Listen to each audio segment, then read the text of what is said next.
भारत में आजकल पूछने का एक सिलसिला शुरू हो चुका है। Here I come. Here I come. Kashmir में कोई किसी का धर्म पूछता है, अपने आप बोले ना मुझे। यहाँ पर थी, क्या बोलते भेलपुरी खा रही थी, मेरा हाँ, पति साइड में था, ठीक है। एक इंसान आया, उसने उसको गोली मार दी। यहाँ पे उसने बोला कि ये शायद मुस्लिम नहीं है, उसने उसको गोली मार दी। उत्तर प्रदेश में कोई किसी की जाति पूछता है, पूरी जान दो ब्राह्मणन के गांव में आके तुमने मतलब कर्नाटक और महाराष्ट्र में कोई किसी की भाषा पूछता है, तुम्ही मराठी बोलता What का we're saying is that the pride of the state, तुम्ही the मराठी dignity बोलता का of the that's not a state, googly हो मी question बोलते, तुम्ही मराठी बोलता का मी बोलतात पण मी फ्रीक्वेंट माझी मराठी कमजोर आहे. मैं आई से दिस ऑन एवरी प्लेटफॉर्म. और जिन लोगों को सही सवाल पूछने की जरूरत है वो इंस्टाग्राम पर पूछते हैं, किस कलर की चड्डी पहने हो बता दो ना. वो मुझे शर्म आ रही है। आज चड्डी नहीं पहने हो ना, सब पता चल रहा है. किसी ने कहा था कि विविधता में एकता ही भारत की विशेषता है, पर उसने ये बताते हुए ये नहीं बताया था कि इस विविधता से हमारे को कितनी सारी चुनौतियों का सामना करना पड़ेगा। एक गुजराती कहता है कि देश में अंग्रेजी बोलने वालों को शर्म आएगी। हम सब के जीवन में इस देश में अंग्रेजी बोलने वालों को शर्म आएगी, ऐसा समाज का निर्माण अब भी नहीं। एक गुजराती महाराष्ट्र में रहकर आज तक मराठी बोला ही नहीं, और एक गुजराती मिठाई वाला बेचारा एमएनएस के गुंडों से मराठी ना बोलने के कारण पिट रहा है। महाराष्ट्र में कौन सी भाषा बोली जाती है? सब भाषा।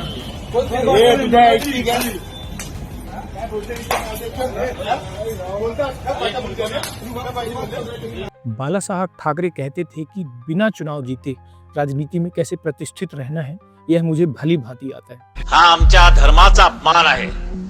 आता सहिष्णुवादी राहता येणार नाही. सहिष्णुपणा आमचा संपला, जळून तो खाक झालेला आहे. आता जर हिंदू धर्माच्या विरोधात कोण उभे राहील तर त्याला त्याचं जळून आम्ही भस्म केल्याशिवाय राहणार नाही. और उनके भतीजे राज ठाकरे कहते हैं कि बिना चुनाव जीते कैसे राजनीति में रेलिवेंट रहना है ये मुझे भली भांति आता है। तो आप कभी भी ये सोच भी नहीं सकते कि एक ना एक दिन आप वापस जाओगे शिवसेना में। तुम जाओगे? जा सकता हूँ, कौन जा लो, तुम जाओ, मैं नहीं जाऊंगा। नहीं जाओगे? नहीं। कभी नहीं जाओगे? कभी। भाई आज ऑमलेट नहीं बनाऊंगा, आज तेल का ऑमलेट बनाऊंगा.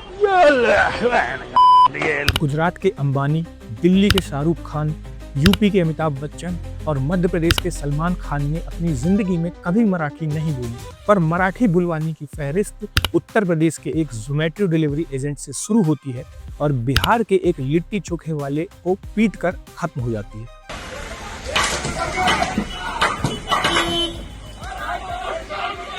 नमस्कार दोस्तों, इस वीडियो के जरिए मैं आपको ये समझाने की कोशिश करूंगा कि आज जो हम लैंग्वेज के ऊपर डिबेट देख रहे हैं, साउथ इंडियन स्टेट्स में हिंदी इम्पोजिशन को लेकर जो विरोध देख रहे हैं, उसके पीछे का इतिहास क्या है, इसमें हिंदी भाषियों के तर्क क्या हैं और इसमें गैर हिंदी भाषियों के तर्क क्या हैं।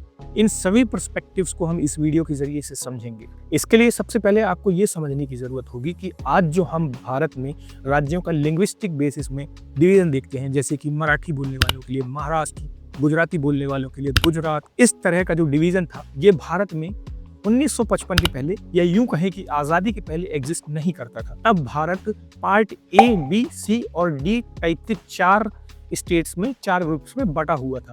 पार्ट ए में थे ब्रिटिश इंडिया, पार्ट बी में थे प्रिंसली स्टेट्स, पार्ट सी में थी चीफ कमिश्नर प्रोविंसेस और पार्ट डी में थे Andaman and Nicobar island. Example के लिए मैं आपको बताऊं कि तब महाराष्ट्र और गुजरात एक ही राज्य हुआ करते थे जिसका नाम हुआ करता था बॉम्बे। इसी तरह आज का तमिलनाडु, बहुत सारा आंध्र प्रदेश का हिस्सा और कर्नाटक के काफ़ी हिस्से तब मद्रास स्टेट के हिस्से हुआ करते थे, यानी कि एक ही स्टेट में तेलुगु स्पीकर्स भी हुआ करते थे, उसी स्टेट में कुछ कन्नड़ स्पीकर्स भी थे और उसी स्टेट में कुछ तमिल स्पीकर्स भी रहा करते थे। अब जब देश आज़ाद हुआ तो सबसे पहले ये ज़रूरत समझी गई कि स्टेट्स को रीऑर्गेनाइज करने की ज़रूरत है। अब इस रीऑर्गेनाइजेशन के लिए 1948 में सबसे पहले एसके धर कमीशन को अपॉइंट किया गया। इस एसके धर कमीशन ने अपनी रिपोर्ट में यह बोला कि स्टेट्स को लिंग्विस्टिक बेसिस पर बांटना बहुत ही इम्प्रैक्टिकल और रिस्की हो सकता है, इसलिए हम कोशिश करेंगे कि स्टेट्स को एडमिनिस्ट्रेटिव कन्वीनियंस के बेसिस पर बांटा जाए। पर धर कमीशन का बहुत ज़्यादा क्रिटिसिज्म हुआ क्योंकि उन्होंने लिंग्विस्टिक बेस्ड स्टेट के डिवीज़न को नकार दिया था और इसी प्रॉब्लम को सॉल्व करने के लिए, उसी के रिव्यू के लिए 1949 में एक और कमीशन को अपॉइंट किया गया जिसका नाम था जेवीपी कमीशन। JVP का मतलब था J से जवाहरलाल नेहरू, V से वल्लभ भाई पटेल और P से पट्टाभी सीतारमैया। जब इन लोगों ने भी अपनी कमीशन की रिपोर्ट पब्लिश करी, उसमें भी इन्होंने यही पाया कि राज्यों को लिंग्विस्टिक बेसिस में डिवाइड नहीं करना चाहिए, क्योंकि इससे लिंग्विस्टिक नेशनलिज्म बढ़ सकता है और लिंग्विस्टिक डिवीजन की जगह हमको एडमिनिस्ट्रेटिव कन्वीनियंस के हिसाब से राज्यों को बांटने पर फोकस करना चाहिए। अब जब धर और JVP कमीशन दोनों से ही बात नहीं बनी, तो 1953 में आखिरी बार एक स्टेट रीऑर्गेनाइजेशन कमीशन बनाया गया, जिसके चेयरमैन थे डॉक्टर फजल अली, और उन्होंने अपनी रिपोर्ट में ये पाया कि हम लैंग्वेज को एज ए क्राइटेरिया इग्नोर नहीं कर सकते।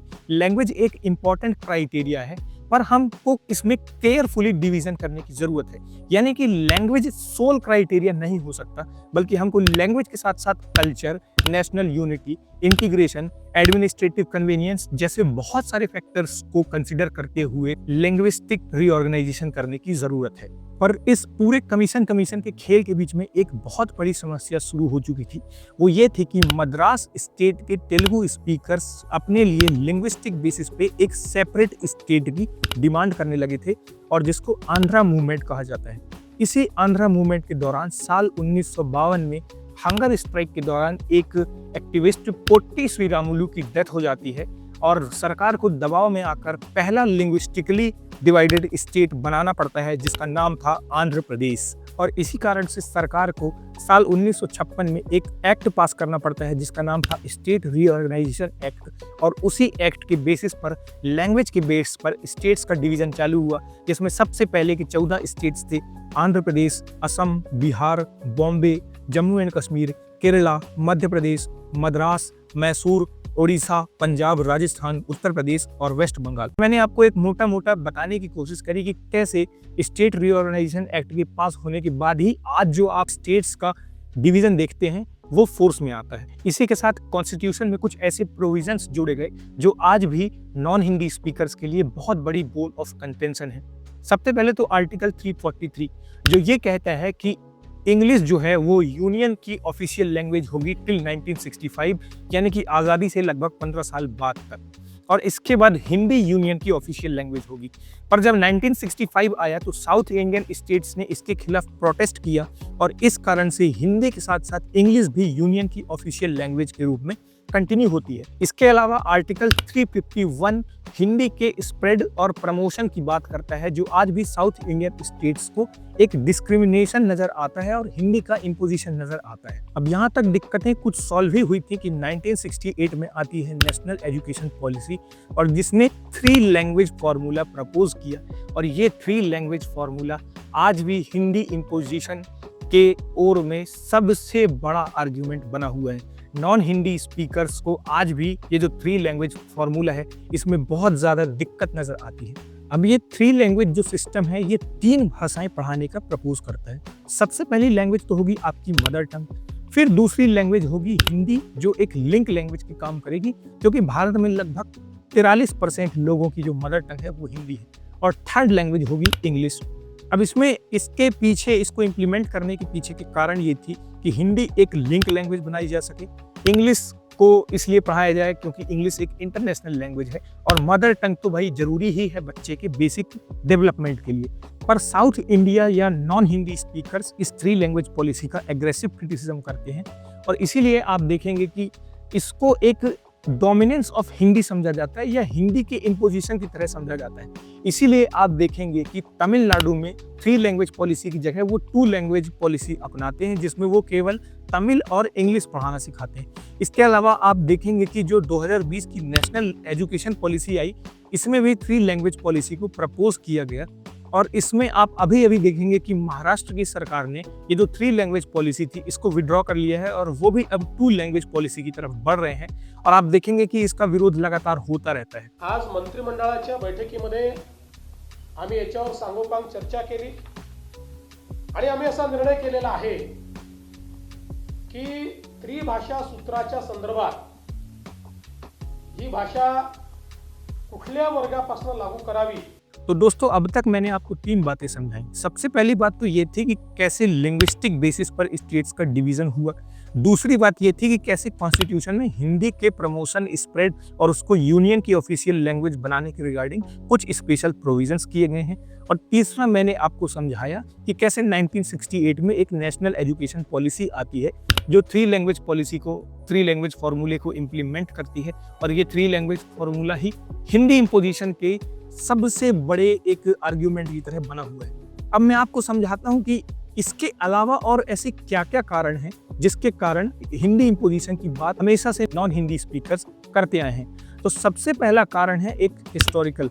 आप देखते हैं कि तमिलनाडु जो है उसकी जो तमिल लैंग्वेज है वो अपने आप में एक क्लासिक लैंग्वेज है और उसका बहुत अच्छा एक रिच लिटरेचर है।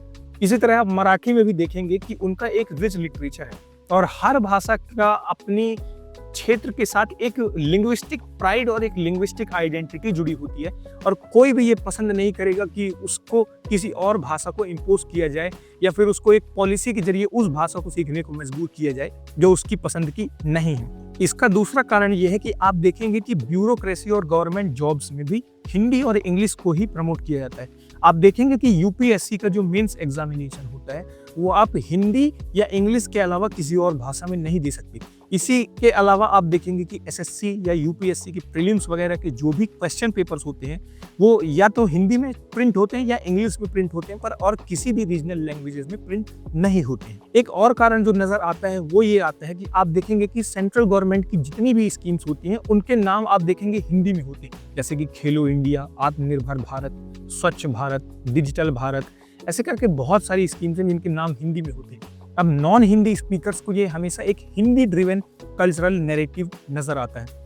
एक और कारण देखेंगे कि साउथ इंडिया के ज़्यादातर स्टेट जैसे कि महाराष्ट्र, कर्नाटक, तमिलनाडु, केरला, ये सब के सब समुद्र से जुड़े हुए स्टेट्स हैं।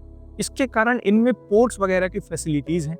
जब ब्रिटिश भी इंडिया आए तो उन्होंने इन्हीं कोस्टल सिटीज़ को अपने इंडस्ट्रियल हब्स के रूप में और अपने प्रेसिडेंशियल टाउन्स के रूप में चुना। इसीलिए आप देखेंगे कि बॉम्बे प्रेसिडेंसी, मद्रास प्रेसिडेंसी और कलकत्ता प्रेसिडेंसी सबसे पहले 3 प्रेसिडेंसी हुआ करती थी। अब यहाँ पर हमेशा से डेवलपमेंट बहुत ज़्यादा हुआ क्योंकि एक तो ब्रिटिशर्स ने भी आकर इन्हीं को ही चुना और दूसरी इनकी कोस्टल लोकेशन। ऐसे में हुआ ये कि जब देश आज़ाद हुआ, जब सबको एक जगह से दूसरी जगह फ्री मूवमेंट करने की आज़ादी मिली और इसके अलावा जब 1990s में एलपीजी रिफॉर्म्स होते हैं तो आप देखेंगे कि इन जगहों की तरफ नॉर्थ इंडिया से एक बहुत बड़ी पॉपुलेशन माइग्रेट करती है। जैसे कि मुंबई एक कॉस्मोपॉलिटन सिटी बन चुकी है, बेंगलुरु एक कॉस्मोपॉलिटन सिटी बन चुका है और इसके कारण आप देखेंगे कि वहाँ के जो लोकल्स थे उनको हमेशा से एक ये इनसिक्योरिटी रही है कि आप हमारी जॉब्स को खा रहे हैं। राज ठाकरे ने भी अपने एक बयान में इस बात का जिक्र किया था। तो अब ये बात सिर्फ लिंग्विस्टिक या सोशल नहीं रह गई बल्कि ये एक इकोनॉमिक भी चली गई कि भाई नॉर्थ इंडियन स्टेट से हिंदी स्पीकर्स आकर हमारे एरियाज में माइग्रेट करते हुए हमारी जॉब को खत्म कर रहे हैं। अब इसमें एक और बात ये भी है कि जब आप किसी राज्य में जाते हैं, एक नए कल्चर में जाते हैं, तो आप यहाँ से कुछ लेने जाते हैं और इसके रिटर्न में वहाँ का भी लोकलाइट चाहेगा कि आप उनको इन रिटर्न कुछ दें, क्योंकि वो एरिया जो है वो उस कल्चर को रिप्रेजेंट करता है। तो मुंबईकर भी चाहेंगे कि अगर आप मुंबई में जाकर जॉब ले रहे हैं, वहाँ अपॉर्चुनिटीज़ ग्रैब कर रहे हैं, या आप बेंगलुरु में जाकर अपॉर्चुनिटीज़ ग्रैब कर रहे हैं, तो इन रिटर्न वहाँ की जो लोकल पॉपुलेशन है, वहाँ के लोगों को भी आप रिटर्न में कुछ दें। फॉर एग्जाम्पल, सिविल सर्वेंट्स हमेशा ही अलग अलग भाषाएं जहां पर भी वो काम करते हैं उनको सीखते हैं। आप इस वीडियो में देख सकते हैं। त्याच्याकडे संविधानिक मार्गाने आता त्याची मागणी पूर्ण झालेली आहे। त्याचा जे प्रोटेस्ट होता ते यशस्वी झालेला आहे, बरोबर आहे। तदनंतर आता त्यांनी पुढे काही कन्फ्युजन आहे त्यासाठी संविधानिक मार्गाने गेले पाहिजे। प्रत्येका छोटी छोटी गोष्टीसाठी आपण असं थोडी बसणार आहे। Thank you. इसके अलावा आप सुनील शेट्टी साहब का भी एक वीडियो देखेंगे। मेरा मानना यह है कि मी मुंबईमध्ये राहतो, माझं कर्मभूमी जन्मभूमी कर्नाटक आहे, पण माझं कर्मभूमी मुंबई आहे। मला मराठी ना आला तर पण चालते, पण मला मराठी आलं तर तुम्हाला बरं वाटते ना, सर्वांना बरं वाटते ना। तर माझं कर्मभूमी माझं राहून मी मराठी नाही बोललो तर दुसऱ्यांना त्रास नाही व्हायला पाहिजे, मला त्रास व्हायला पाहिजे। मला वाटायला पाहिजे की नाही, मला मराठी शिकवायचं आहे, तसंच बोलायचं जसं तुम्ही लोक बोलता. पर जब बहुत सारे लोगों से, बहुत सारे हिंदी स्पीकर्स से वहाँ के आम लोग मराठी बोलने के लिए कहते हैं तो वो उसको बहुत ही एक इग्नोरेंट वे में उसको लेते हैं. जो भी ऐसे वीडियोस होते हैं जो सामने नहीं बोल रहा है, जो लैंग्वेज बोलने को बोली जा रही है, जो नहीं बोल रहा है, वो भी उतनी ही अग्रेसिवली विरोध कर रहा है.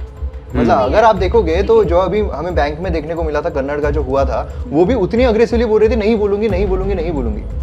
और सेम महाराष्ट्र में भी कई सारे ऐसे वीडियोस है जहां पर अग्रेसिवली सामने वाला बोलता है कि क्यों बोलूं मैं. और वहाँ के लीडर, मतलब जो लीडर प्रमोट करते हैं, जैसे महाराष्ट्र में हो गए तो राज ठाकरे साहब है, शिवसेना है, तो ये जो प्रमोट करने के लिए बोलते हैं तो जाओ तुम्हारे साहब को बोल दो नहीं बोलूंगा. मतलब हिंदी स्पीकर सीखना ही नहीं चाहता है मराठी, जबकि अगर आप वहाँ रह रहे हैं, वहाँ आप लंबे समय से रह रहे हैं, वहीं पे आप सेटल हो चुके हैं, तो ये जरूरी है कि आप वहाँ की भाषा को सीखें, वहाँ के कल्चर को सम्मान दें.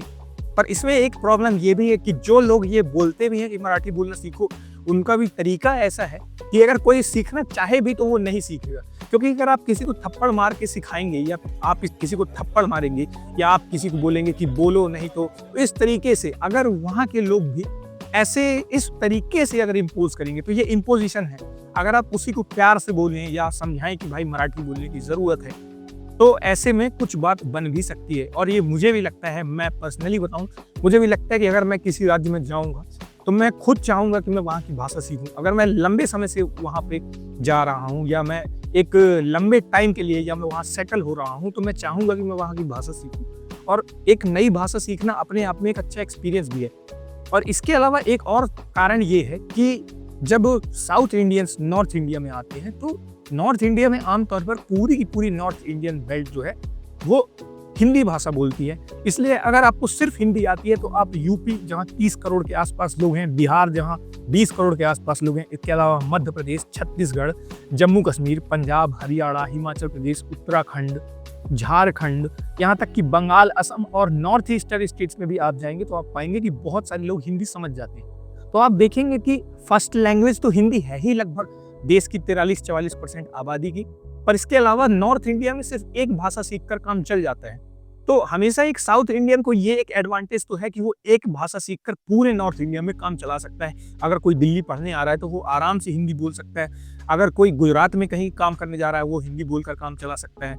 अगर कोई मध्य प्रदेश में है तो भी वो हिंदी बोलकर काम चला सकता है. पर जब एक नॉर्थ इंडियन को साउथ इंडिया में कहीं जाना हो ना, और समझ लो कि उसको 6-6 महीने में अपनी जगह बदलना है, अपना स्टेशन बदलना है, तो अगर वो 6 महीना तमिलनाडु में रहे तो उसको तमिल सीखना पड़ेगा. फिर अगर वो हैदराबाद चला जाए तो उसको तेलुगु सीखनी पड़ेगी. मुंबई जाए तो उसको मराठी सीखना है. बेंगलोर जाए तो उसको कन्नड़ सीखना है. ये हमेशा एक साउथ इंडियन के लिए ये कोई ऐसा नहीं है कि मैं हिंदी को प्रमोट करना चाहता हूँ या ये इम्पोज करने की बात है, पर ये एक समझने की बात है कि हाँ, अगर साउथ इंडिया से कोई नॉर्थ इंडिया में जाता है तो उसको बड़ी आसानी से सिर्फ एक भाषा में काम चल जाता है. पर अगर कोई हिंदी स्पीकर साउथ इंडिया में जाता है तो उसको अलग अलग स्टेट्स में अलग अलग लैंग्वेज सीखनी पड़ेंगी, जो कि शायद एक व्यक्ति के लिए इतनी आसानी से फिजिबल नहीं है.